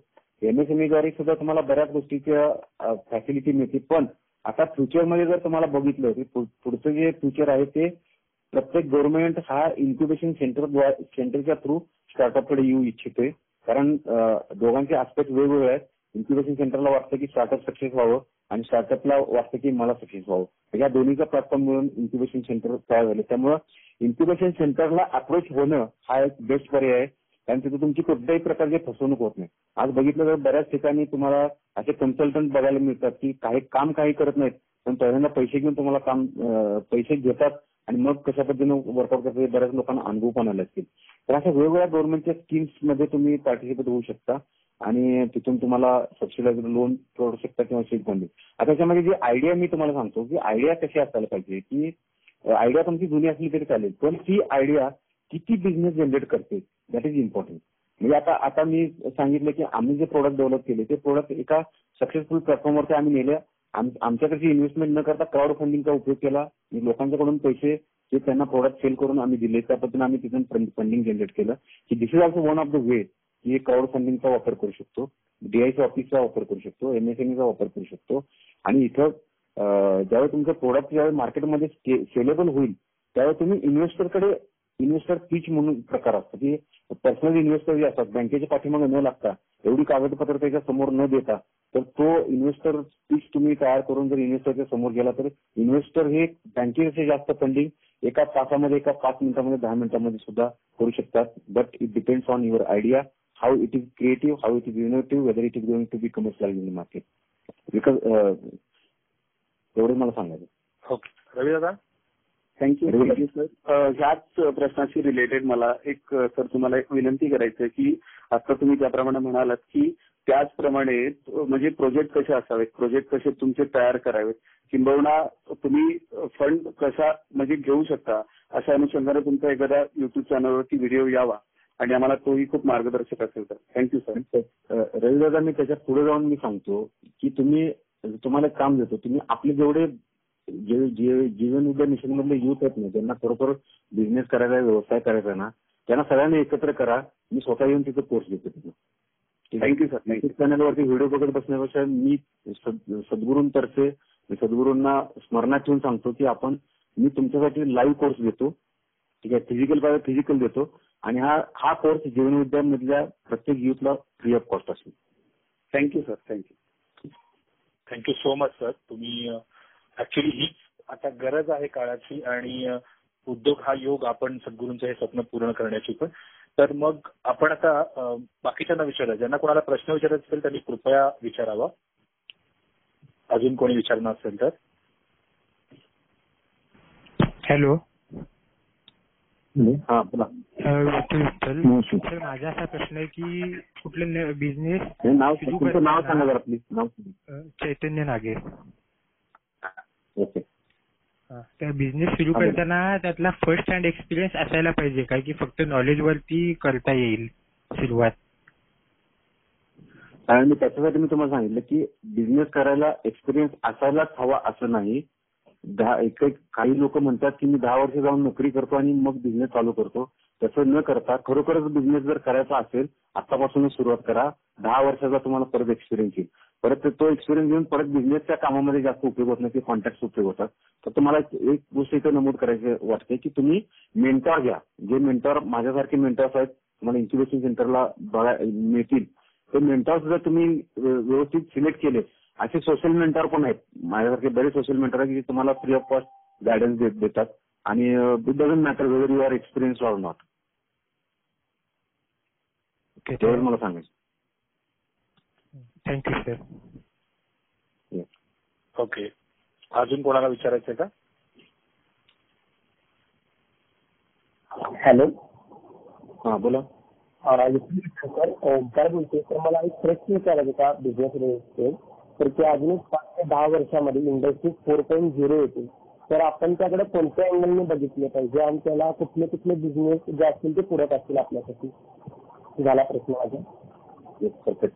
आता याच्यामध्ये मी मॉडेल एक आणलेलं आहे काय, त्याला मी प्रॉफिट कनेक्ट नाव दिले. So profit connect always gives you the outcome of 4.0 industry standard 4.0 IR 4.0 म्हणतो, इंडस्ट्री रिव्हॉल्युशन 4.0. नवीन येत आहे असं नाही, आलेलं आहे ऑलरेडी आणि ते इम्प्लिमेंट करतोय. तर याच्यामध्ये एक चॅलेंजेस जे आहेत की नवीन टेक्नॉलॉजी तुम्हाला अडॉप्ट करता यायला पाहिजे आणि साध्या कंपन्या, छोट्या कंपन्या तिथं तुम्ही याचा वापर करून तुम्ही छोटे ऑटोमेशन क्रिएट करू शकता. म्हणजे फॉर एक्झाम्पल एखादी कंपनी आहे, त्या कंपनीमध्ये कुठे लॉसेस आहेत, म्हणजे कुठे ती कंपनी आपण मोठी करू शकतो. एखादी कंपनी प्रोडक्शन मध्ये असेल तर ती कंपनी प्रोडक्शन मध्ये जास्त लक्ष देते. त्याच्यात टेक्नॉलॉजीमध्ये अडॉप्ट करण्यासाठी टेक्नॉलॉजी काय आणायची याचं कन्सल्टन्सी त्यांना माहिती नसते. तर IR 4.0 चा वापर करून तुम्ही स्वतः उद्योजक होऊ शकता. वेगवेगळ्या कन्सल्टन्सी देऊ शकता. मी तर म्हणतोय की हा झिरो इन्व्हेस्टमेंटचा बिझनेस आहे. तुम्हाला फक्त नॉलेजवरती तुम्ही जाऊन लोकांना कन्सल्टन्सी देऊ शकता आणि त्याच्यातून तुम्ही स्वतःचा फायनान्स जे काय प्रॉफिटेबल बिझनेस तुम्ही रन करू शकता. IR 4.0 industry revolution 4.0 is a new technological platform which should be adopted by each and every company which is very important. त्याच्यामध्ये अजून एक गोष्ट मला सांगायची आहे की IR 4.0 ही बऱ्याच कंपन्यांना माहिती नाहीये, पण त्यांनी जर अडॉप्ट केलं तर त्यांचा खूप फायदा होतो. कारण एखाद्या कंपनीचं आज बघितलं, एखादं मशीन शॉप असेल किंवा एखादी कंपनी जुनी असेल जी ट्रॅडिशनल याच्यावरती काम करते, तर त्यांना जो प्रॉफिट आहे ना, प्रॉफिट गेन करायचा असतं त्यांना प्लॅटफॉर्मच नाहीये. जी जुनी प्राइस होते त्या प्राइसवरती त्या सध्या प्रोडक्ट विकतात. पण त्यांना जर प्रॉफिट घ्यायचं असेल, प्रॉफिट कमवायचं असेल तर त्यांच्या इंटरनल सर्व्हिसेसमध्ये टेक्नॉलॉजी आणायला लागेल. ही टेक्नॉलॉजी म्हणजेच IR 4.0 आहे आणि ही टेक्नॉलॉजी तुम्ही जर अडॉप्ट करून सांगायचा प्रयत्न केला तर तुम्हाला भरपूर मोठे चान्सेस आहेत बिझनेस बनवण्याचे. थँक्यू. ओके. आणि त्यासोबत जे आता प्लॅटफॉर्म क्रिएट करतात, जसे की आता फ्लिपकार्ट आला असेल सेलसाठी प्लॅटफॉर्म, असे अजून कोणकोणते प्लॅटफॉर्म असतात ते तुम्ही काय सांगाल त्याबद्दल? मला एक गोष्ट इथे नमूद करायची आहे की don't try to compare to other. Example दिले फक्त एक्झाम्पल. ठीक आहे. फक्त मला एक कसं आहे की you wander around your world. तुम्ही बाहेर जावा, तुम्हाला काय वाटतं पहिलं ते ठरवा. मला काय वाटतंय की मला एक प्लॅटफॉर्म तयार करायचं. जसं मला काय वाटलं की मला एक युथसाठी एक प्लॅटफॉर्म तयार करायचा की जो युथला मी स्किल देणार. स्किल दिल्यानंतर कुठली स्किल, कोणते स्किल, कशा पद्धतीचे स्किल, तो प्लॅटफॉर्म कसा असायला पाहिजे, कुठले युथ असले पाहिजे, 15 ते 35च का? कारण 15 ते 35 बघितलं 60 ते 70% लोकसंख्या जी 35ची असले, तर ह्या सगळ्या प्रश्नांची उत्तर पहिली तुम्ही तयार करा. ठीक आहे. आणि मग तुम्ही बाहेर जावा आणि कस्टमर शोधा. म्हणजे माझ्याकडे आता जो प्रथम शुभम पाटील म्हणून जो सांगलीचा मुलगा आहे, तो माझ्याबरोबर मला वाटते मागच्या 15 दिवसापासून काम करायला लागलाय. पण त्याला मी आतापर्यंत 1 रुपयाची इन्व्हेस्टमेंट न करता त्याला नॉलेज बेस्ड बिझनेस कसा चालू करू शकतो त्याच्यावरती त्याला मी ज्ञान दिलं आणि त्याबद्दल तो वर्कआउट करतो. तर मला सांगायचं उद्देश आहे की असे बरेच प्लॅटफॉर्म आहेत. Digital platform is also one of the good platform. आता तुम्ही बघितलं की आज जर हे डिजिटल प्लॅटफॉर्म तयार नसता तर मला तुम्ही ऐकू शकला नसता. मला आज मी 1000 लोकांच्यावर बोलू शकतोय, 10,000 लोकांच्यावर बोलू शकतोय. तर हा प्लॅटफॉर्म हा फ्युचरमध्ये खूप जोरदार प्रगती करणारा प्लॅटफॉर्म आहे. या प्लॅटफॉर्ममध्ये लोकांना काय तुम्ही देऊ शकता याचा विचार करा. या कोविड-19 मध्ये बरेच लोकांना प्रॉब्लेम्स आलेत. हेल्थ रिलेटेड प्रॉब्लेम असतील किंवा इतर जे काही प्रॉब्लेम्स आहेत की त्यांना कॉन्फिडन्स बिल्डिंगचे प्रॉब्लेम्स असतील, फिजिकल किंवा हार्ड प्रॉब्लेम आणि सॉफ्ट प्रॉब्लेम होतो. याचा विचार करा की कोणतं सोल्युशन मी देऊ शकतो. पण सगळ्यात महत्वाची हा विचार करा की माझा कस्टमर कोण असायला पाहिजे. जर कस्टमर कोण आहे हे तुम्ही शोधला ना, प्रोडक्ट तुमचं ऑटोमॅटिक तयार होतं. प्रोडक्ट तुमचं ऑटोमॅटिक तयार होतं. एवढंच मला तुम्हाला सांगायचं. Thank you. Thank you very much. Thank you Omkar. Thank you sir. आपल्याकडे 5 मिनिटं शिल्लक आहेत फक्त. कुणाला काही प्रश्न विचारायचे असतील तर बोला. अनम्यूट होऊन विचारा प्रश्न. आणि तुम्हाला जर अधिक माहिती हवी असेल तर तुम्ही दोंडेसे सरांना पर्सनली पण कॉन्टॅक्ट करू शकता. तुम्हाला त्यांच्या पर्सनल नंबरवरती, तर तेही तुम्हाला पर्सनली पण बाकीच्या सर्व गोष्टींबद्दल इन्फॉर्मेशन देतील. तर जर आता कोणाला काही विचारायचं असेल तर शॉर्टमध्ये विचारा. ऑरेंज तुम्ही नंतर सरांशी कॉन्टॅक्ट करू शकता.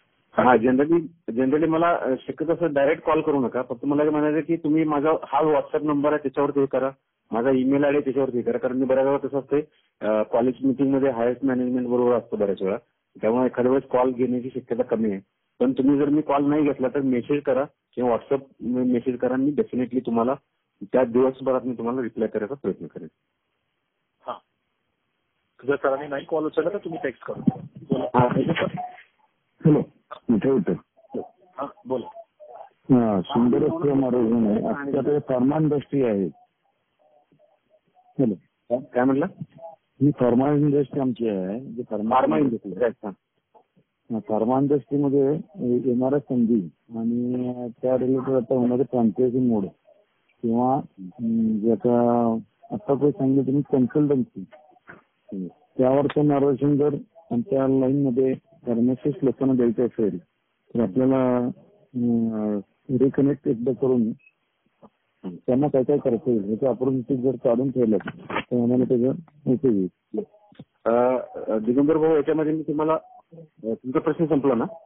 हो, बरोबर. तुम्हाला मी याच्यामध्ये 2 गोष्टी नमूद करू शकतो की फॉर एक्झाम्पल तुम्ही बघितलं की तुमचा बऱ्याच वर्षाचा फार्मामधला एक्सपिरियन्स आहे, ठीक आहे. तर तुम्ही असं तुमचं स्वतःचं कन्सल्टन्सी मॉडेल, तुमच्याकडे आज एम्प्लॉई भरपूर आहे, तुम्ही नसताना सुद्धा तुमचं जे मेडिकल शॉप आहे ते मेडिकल शॉप चालू शकते. तर याच्यामध्ये एक अपॉर्च्युनिटी फार्मास्युटिकल लोकांना घेतली, ज्यांच्याकडे सर्व ज्ञान आहे, ठीक आहे, पण त्यांच्याकडे इन्व्हेस्टमेंटला पैसा नाही, तर ते फार्मास्युटिकल ते ज्ञान घेऊन इतरांचे मेडिकल सेटअप करू शकतील, किंवा ज्यांना ज्यांना ह्या ह्याच्यामध्ये ज्ञान हवं आहे ते ज्ञान द्यायचा प्रयत्न करतील. That is zero investment consultancy by investing your time. दुसरी गोष्ट, तुम्ही फ्रँचायझी मॉडेल निवडू शकताय. म्हणजे आज कसं आहे, फ्रँचायझी मॉडेल जर तुम्ही निवडलं तर याच्यामध्ये मी तुम्हाला सांगतो की याच्यामध्ये स्केलिंगच्या खूप मोठ्या अपॉर्च्युनिटी आहेत. स्केलिंगची अपॉर्च्युनिटी म्हणजे कसं काय की आज दिगंबर मेडिकल सारख्या 50 ब्रँच, 100 ब्रँच, 1000 ब्रँच कशा बाहेर इंडियामध्ये होऊ शकतात, बाहेरच्या जगामध्ये कशा होऊ शकतात, याचा जर तुम्ही विचार केला तर definitely you are going to make your franchise model. आणि फ्रँचायझी मॉडेलद्वारे तुम्ही काय करू शकता, टेक्नॉलॉजी अडॉप्ट करू शकताय. म्हणजे काय की त्या सपोज दुसरं मेडिकल तुम्ही फ्रँचायझी दिली तर तुम्ही वेगवेगळ्या मेथॉडॉलॉजीमध्ये काम करू शकता, की त्यांच्याकडून डिपॉझिटच्या अगेन्स्ट काम करू शकता, किंवा मंथली तुम्ही किंवा इयरली तुम्ही एक रिटर्न तुम्ही एक्सपेक्ट करू शकता, की जेणेकरून तुमच्या सारखाच मेडिकलचा सेटअप त्या समोरच्या माणसाच्या इन्व्हेस्टमेंटवरती तुम्ही करू शकता, ज्याच्यातून तुम्हाला परत मल्टिप्लिकेशन मध्ये पैसे तुमच्या बिझनेसमध्ये वाढ करू शकताय. असं कसं होतं की मेडिकलच्या एरियामध्ये बघितलं तर तो एरिया तो लिमिटेड राहतो, त्या लिमिटेड लोक किंवा त्याला थोडी वाढ होते आणि एक दिवस बघितलं की 1000 लोक, 500 लोक त्याच्या आतमध्ये जातात. पण ते 1000 लोकांचं, 500 लोकांचं मी 2000, 5000 डेली क्लायंट कसे करू शकतो, तर ते क्लायंट करण्यासाठी तुम्हाला फ्रँचायझी मॉडेलमध्ये उतरावं लागेल. एवढंच मला सांगितलं. Okay, thank you. आपली वेळ झालेली आहे, त्यामुळे तुम्हाला काही प्रश्न असतील तर सरांच्या व्हॉट्सअपला तुम्ही पाठवा, ते तुम्हाला तिकडे रिप्लाय करतील. आणि मी पुन्हा एकदा सर्वांची कृतज्ञता व्यक्त करतो की तुम्ही वेळेत वेळ काढून आजचा हा एक मोस्ट इम्पॉर्टंट कॉल तुम्ही जॉईन केलात. हा कोणी बोलतोय का? हा कोण बोलतोय? हा, मी नवना बोलतोय, नवना दत्तर. हा, आवाज येतोय? हा, येतोय. हॅलो, बोला. हा, माझा एक प्रश्न आहे आता की स्टार्टअप इंडियाच्या अगेन आपल्या इंडस्ट्री लाईनला आपल्याला सपोर्ट मिळतो, तसेच ट्रेडिंग लाईनला आता वेगळी कन्सेप्ट मार्केटला आणली तर त्यावर सुद्धा आपल्याला गव्हर्नमेंटकडनं काही फॅसिलिटी घेता येतात का? खूप चांगला प्रश्न तुम्ही विचारला मोहम्मद भाऊ, की याच्यामध्ये ट्रेडिंग बिझनेसमध्ये जर बघितलं तर गव्हर्नमेंटला आपल्याला अशा गोष्टी दाखवून द्याव्या लागतील की असं एखादं तुम्हाला बिझनेस मॉडेल तयार करून दाखवावं लागेल की त्या बिझनेस मॉडेलच्या अगेन्स्ट टॅक्सेशन जनरेट होतं, एवढ्या मोठ्या प्रमाणात एम्प्लॉयमेंट क्रिएट होऊ शकतं. तर या दोन भागांचा विचार करून जर तुम्ही आपण गव्हर्नमेंटच्या समोर हे जे मॉडेल मांडलं तर तो ट्रेडिशनल बिझनेस किंवा ट्रेडिंगचा बिझनेस जरी असला तरी सुद्धा गव्हर्नमेंट कडून तुम्हाला फंडिंगचा सपोर्ट होऊ शकतो.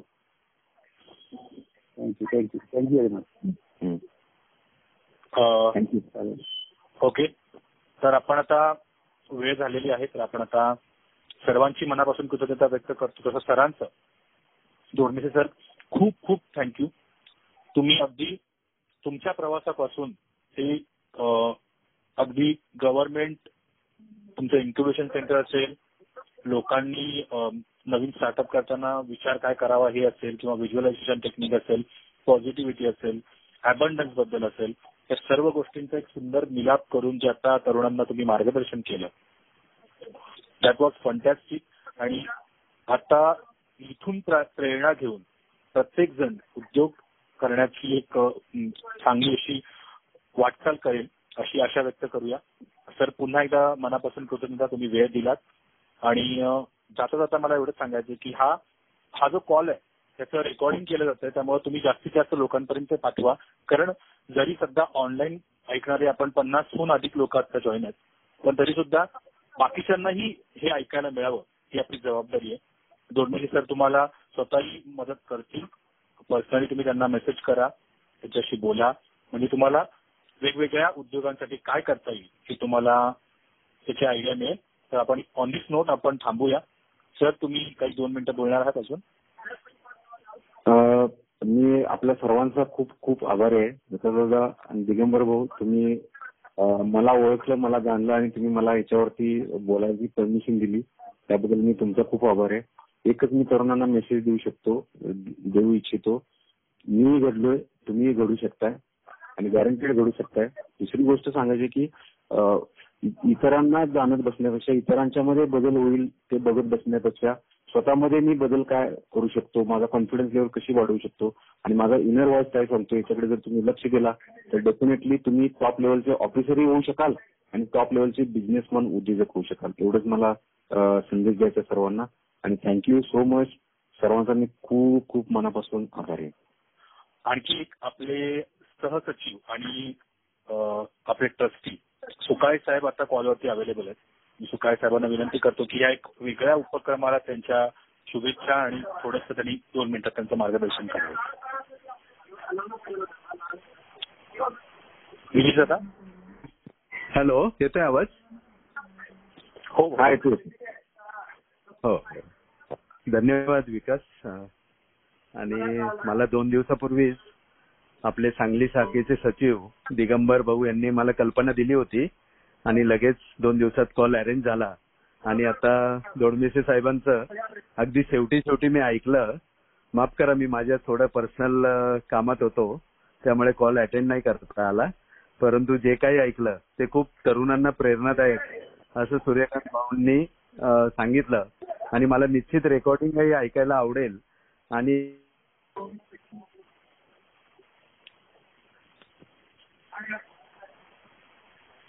हॅलो गिरीश, तुमचा आवाज येतो. असेच कॉल आपण जीवन विद्येतलेच आपले जे उद्योजक आहेत, हा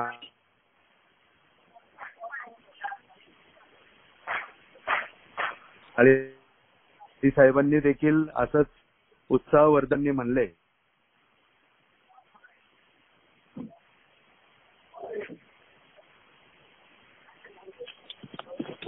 परत आवाज कट होणार.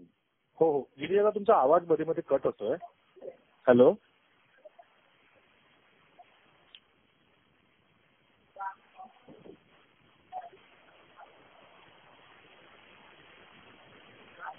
गिरीश दादा, नेटवर्क काहीतरी प्रॉब्लेम आहे बहुतेक. तसं बोलले जीवनविद्येचा आमच्या तरुण आणि यात शकतो जेणेकरून जीवनविद्या ही जे घेतायत.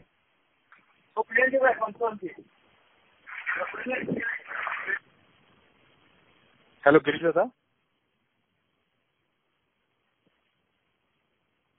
आणि याच्यामध्ये एक आपल्याला सुवर्ण संधी आहे की ते चांगले आहेत, परंतु जे काही जास्त भाव नाही करायचा, परंतु जे काही अजून लोकांना उपयुक्त पडेल अशा वेळेला आपण आपल्या संपर्कातील काही बँक मॅनेजर असतात, काही मोठे ऑफिसर्स असतात, आपण पोलीस ऑफिसर्स असतात, अशांना जर काही आपण ते ऐकण्यास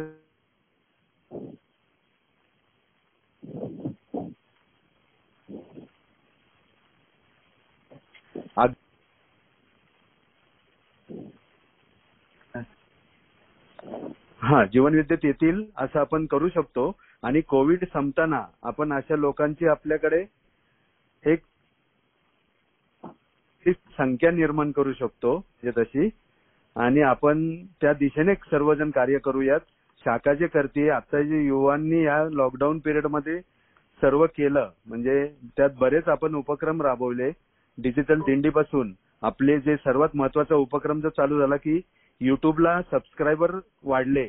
आणि आता अजून एक 21 ऑक्टोबरला सद्गुरूंच्या वाढदिवसानिमित्त नवीन आपण एक उपक्रम येतोय, त्यालाही असंच आपण भरघोस प्रतिसाद देऊ, त्याचा जास्तीत जास्त प्रचार करू. आज जे विश्वस्त मंडळ आज दर रविवारी दादा मीटिंगला वेळ देतात, दर रविवारी सगळे 15 विश्वस्त जेव्हीएमचे आणि जेव्हीएफचे याच कामात आहेत की आपल्याला ही कोविडची परिस्थिती संपल्यानंतर जास्तीत जास्त आपण कसं भरारी घेऊ शकतो, ही आपल्याला एक संधी. आता आपण शांत आहोत, आपल्याला वेळ आहे आणि आपण काय करू शकतो त्यासाठी आता दर रविवारी 4 तास मीटिंग सकाळी चालू असते आणि त्यात वेगवेगळ्या एक्झिक्युटिव्ह कमिट्या आणि ते बोलून आपण त्यांचे स्कोप आणि सगळं तयार करतो. या पद्धतीचं कार्य जोरात चालू आहे आणि कोविड नंतर अजून ते जोरात होणार आहे. मी या निमित्ताने सगळ्यांना शुभेच्छा देऊ इच्छितो, सर्व शाखांना शुभेच्छा देऊ इच्छितो आणि एक मला ही जी सेवेची संधी आता परवा विश्वस्त मंडळाकडून मिळाली, आज आपले 2 विश्वस्त नवीन रुजू झाले. विवेक बावकर साहेब आणि गिरीश कलाव यांचा कार्यकाल संपल्यामुळे भूषण गोसावी आणि प्रशांत थारली हे नवीन विश्वस्त झाले आणि सहसचिव पदासाठी सचिव पदासाठी जे दीपक काळे आहेत आणि त्यांना एक मदतीस व्हावी, कारण सेक्रेटरी हा पद इतकं कामाचं आहे आणि त्यासाठी दादांच्या कल्पनेतून वेस्टर्न महाराष्ट्र याच्यामध्ये मला सेवा करायची संधी मिळाली. सर्व शाखांना जर काही अडचणी असतील, काही सूचना असतील तर माझ्याशी त्या कराव्यात. मुंबई आणि ठाण्यामध्ये भूषण गोसावी सहसचिव बघतील आणि उर्वरित महाराष्ट्र म्हणजे अचलपूर, गोवा, बेळगाव, नंतर जळगाव, नाशिक या शाखांसाठी आपले माननीय अध्यक्ष, जीवन विद्या मिशनचे अध्यक्ष जयंत जोशी साहेब हे कार्यकाल तिथे सचिव पदाचं सहसचिव पद हेही सांभाळतील. अशा पद्धतीचं दादांच्या कल्पनेतून आता आपण संपूर्ण विश्वस्त मंडळ हे जास्तीत जास्त काम कसं हे करेल आणि आपल्याला जीवनविद्येची भविष्य काळात जी काही भरारी घ्यायची आहे त्याच्यासाठी सर्व सज्ज आहेत. मला माहिती आहे सर्व शाखाही आता आसुसलेल्या आहेत कार्यासाठी आणि आपण अशा वेगवेगळ्या माध्यमातून आपण निश्चित मोठं कार्य उभं करू आणि सद्गुरूंना त्यांच्या येणाऱ्या काही वर्षात 2023ला येणाऱ्या शताब्दीसाठी आपण खूप मोठं कार्य निर्माण करू, कार्य उभं करू आणि सर्व जग सुखी कसं होईल हे बघू. एवढंच मी बोलतो. बोलण्याच्या ओघात जर काही चुकलं असेल तर ते माझं समजून मला माफ करावं आणि इथून पुढे काही हे असतील, सूचना असतील, काही असतील तर कृपया मला कॉन्टॅक्ट करावा. सर्व शाखांना माझी विनंती आहे. आपण निश्चित ते सर्व आपल्या ज्या काही अडचणी असतील त्या आपण विश्वस्त मंडळाकडे मांडून आपल्या त्या सोडून घेण्याचा आपण प्रयत्न करू. एवढं बोलतो आणि इथं थांबतो. मला बोलायची संधी दिली. सर्वांचे खूप खूप धन्यवाद. Thank you. Vitthal Vitthal. Thank you so much Girish दादा. आणि आता 2ही गोष्टी घडल्या. एक तर नवीन उपक्रमाला तुमची उपस्थिती आमच्यासाठी खूप प्रेरणादायी आहे आणि त्यामुळे आमचाही उत्साह, शाखांचा उत्साह वाढेल की आम्हाला असे काहीतरी नवीन उपक्रम करता येतील. आणि दोडमीचे सरांनी सुद्धा आज खूप सुंदर आणि अगदी एनर्जेटिक असं मार्गदर्शन केलं, जे टेक्निकली पण स्ट्रॉंग होतं, स्पिरिच्युअली पण स्ट्रॉंग होतं. ज्याच्या अर्थानं आपण उत्कर्ष आणि उन्नती एकाच वेळेला कसं आपण करू शकतो, एक छोटंसं आणि खूप मोठं असं उदाहरण आपल्याला इथं पाहायला मिळालं. तर मी सर्वांना विनंती करतो की दर महिन्याच्या दर 2ऱ्या आणि 4थ्या रविवारी उद्योग हाच योग या सदराखाली आपण हा जो कॉल सुरू केला, यामध्ये जीवन विद्या मिशन मधले भरारी घेतलेले उद्योजक आणि त्यांची अनुभव आणि त्यांचं मार्गदर्शन आपण ऐकणार आहे. तर महिन्याच्या दर 2ऱ्या आणि 4थ्या रविवारी रात्री 9 वाजता नक्की जॉईन करा. आज जॉईन असणाऱ्या सर्वांची मनापासून कृतज्ञता. गिरीश दादा तुमची विशेष कृतज्ञता, दोडमीसे सरांची विशेष कृतज्ञता. Thank you so much. प्रार्थना घेऊया आणि थांबूया. हे ईश्वरा सर्वांना चांगली बुद्धी दे, आरोग्य दे, सर्वांना सुखात ऐश्वर्य, सर्वांचं भलं कर, कल्याण कर, रक्षण कर आणि तुझे गोड नाम मुखात अखंड राहू दे. सद्गुरुनाथ महाराज की जय.